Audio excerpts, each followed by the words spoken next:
السلام عليكم ورحمة الله وبركاته، يا أهلا وسهلا بحضراتكم في قناة الرأي والرأي الآخر مع محمد نور. فيديو جديد عن قضية ياسين. الصورة اللي قدام حضراتكم ديت المفروض إن هي جدة ياسين، وطبعا دي مش معلومة. ده فيديو فتنة جديد. بتقول فتنة جديدة يا محمد؟ فتنة جديد، استكمالا لسلسلة الفتن اللي شغالة.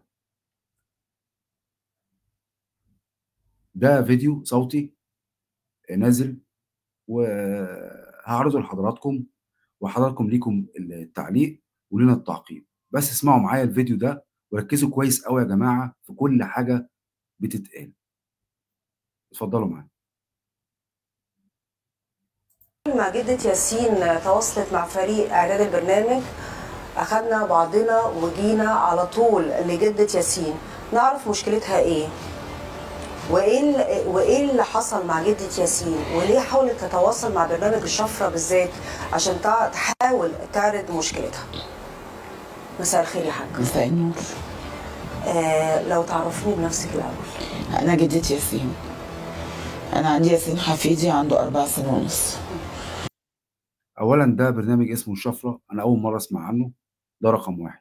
رقم اتنين، هل الصورة اللي قدام حضراتكم دي تقدروا تجزموا إن هي صورة ياسين؟ دي صورة جدة ياسين؟ حد عنده جزم؟ حد عنده معلومة بحاجة زي كده؟ لا، ما عندناش. نسمع الباقي. تعرض لعملية اغتصاب من شاب 19 سنة. الكلام ده احنا عرفناه طبعا، كان يوم الاثنين اللي فات ده اللي قبليه. لقيت بنتي وانا بره بتقولي تعالي يا ماما انا عايزاكي عشان في مشكلة جامدة في البيت. فتخيلت ان هي بينها وبين جوزها. لقيتها بتقولي اسمعي من ياسين ايه اللي حصل. فبقول لها في ايه؟ اللي في اول بلكونه عندنا في العماره.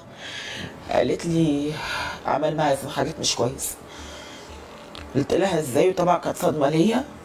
خدت ياسين بالراحه وقعدت اتكلمت معاه بقول له في ايه ياسين؟ قال لعني الله انا اسفه البنطلون.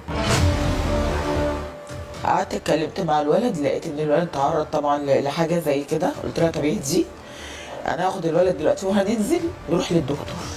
أول ما الولد حكالي كان لازم ان انا اتصرف كده. هو حكالك أنت على طول؟ حكى الاخت الصغيره ارتاج عندها 7 سنين. فبتقول له والبنت اللي عندها 7 سنين حكى لها اللي حصل. حكى لها.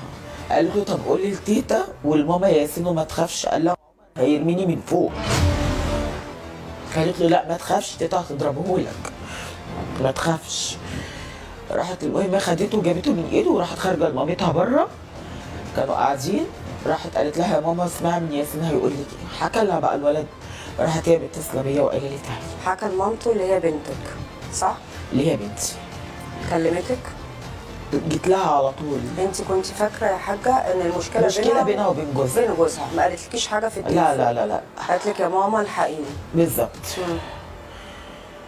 جيت فطبعا الناس سمعت ان الولد. اتصلت بابا كان بره بابو ياسين جوز بنتي. جه فحكيت له قلت له حصل كذا كذا. لا ياسين حكاهولي.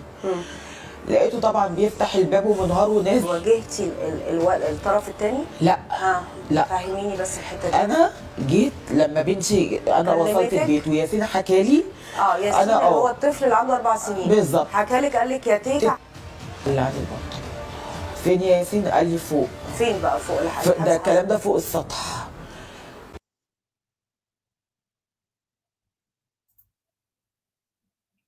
سمعتوا الفيديو طبعا مع حضراتكم؟ تمام، اوكي. طيب، اولا والد ياسين لما حصلت الكارثه ديت كان خارج مصر، دي رقم واحد. طيب، لو هنفترض ان الفيديو ده صحيح و100%، وان كل اللي عدى ده كله كذب، يبقى معناه ان صبري كامل ملوش علاقه خالص بالموضوع، ولا المدرسه ليها علاقه بالموضوع، ولا في فناء، ولا في عربيه حمراء، ولا في عربيه صفراء، ولا في الكلام ده كله خالص. لو فرضنا ان ده صح، طيب هو الفيديو ده ليه ما حدش شافه اصلا خالص؟ المفروض ان هو نازل من سنه وما سمعناش عنه خالص، ولا حتى مقدمين المحتوى ولا حد اتكعبل فيه عن طريق الصدفه؟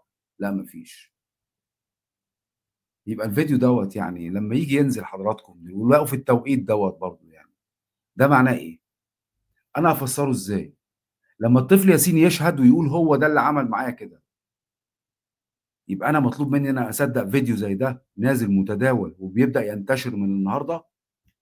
ده معناه ايه؟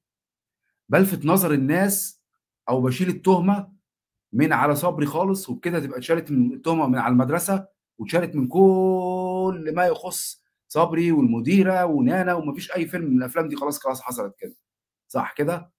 واحنا ندور بقى على اللي عنده 19 سنه اللي كان فوق السطح. مين هو ده بقى؟ ان شاء الله احنا ما نعرفش. نفس الفيديو ده بيفكرني بالظبط في فيديو الدادا نانا لما نزلت برضه وبتوهمنا ان هي كان مضغوط عليها ومش مضغوط عليها، واحنا نزلنا الفيديو ده عندنا في القناه. فدي انا بعتبرها الفتنه رقم 2. دي الفتنه رقم 2 اللي هي بتحاول الناس اللي هي قاعده من بره بتحاول تشيل الموضوع من على صبري كامل خالص. ولما يتشال الموضوع من على صبري كامل خالص يبقى اتشال من على المدرسه خالص. انا عايز حد في التعليقات عندكم لو سمحت، لو سمحت في التعليقات عند حضراتكم يقنعني ان الفيديو ده صح، وان اللي عمل كده واحد عنده 19 سنه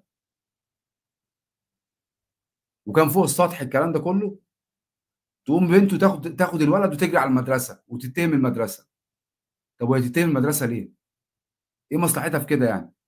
طب ما رفعتش قضيه تعويض اصلا، قضيه تعويض مدني ما اترفعتش، يبقى ايه لزوم الفيديو ده وفي التوقيت ده بالذات؟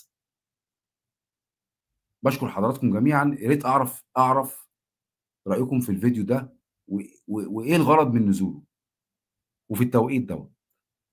بشكر حضراتكم جميعا على المتابعه ومنتظر تعليقات حضراتكم. السلام عليكم.